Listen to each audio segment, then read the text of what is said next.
צד קונה, סוחר. רשאי להגיש הצעות לנכסים המוצעים, כל אדם מעל גיל 18 שאינו פסול דין. את ההצעות ניתן לעדכן רק כלפי מעלה, מרגע שהוגשו בנכסים למחירה, בקפיצות של 5,000 ש"ח, ובנכסים להשכרה, בקפיצות של 100 ש"ח. מרגע שהגיש הצעה, היא מחייבת אותו לרכישה באם יזכה, והוא רשאי לבטלה בעמלת יציאה בסך 5% מערך הנכס למחירה, ובחודש שכירות בנכסים להשכרה.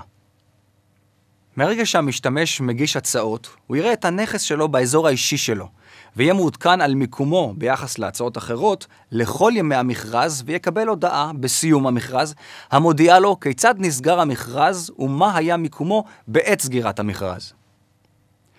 מכרז נסגר רק כאשר תם הזמן שהוגדר לו כפי שמופיע בשעון החול, ולא תרם לכך בשום מצב שהוא. מס רכישה יחול על הקונה בביצוע עסקה של קנייה.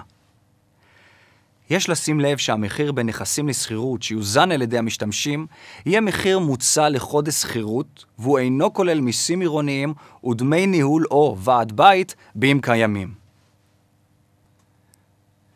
המציעים מצהירים כי בדקו את הנכס משפטית ומצאו אותו מתאים לצורכיהם, וכך לא יוכלו לבוא בטענות לגבי מצבו התכנוני והמשפטי של הנכס לאחר שהגישו את הצעתם.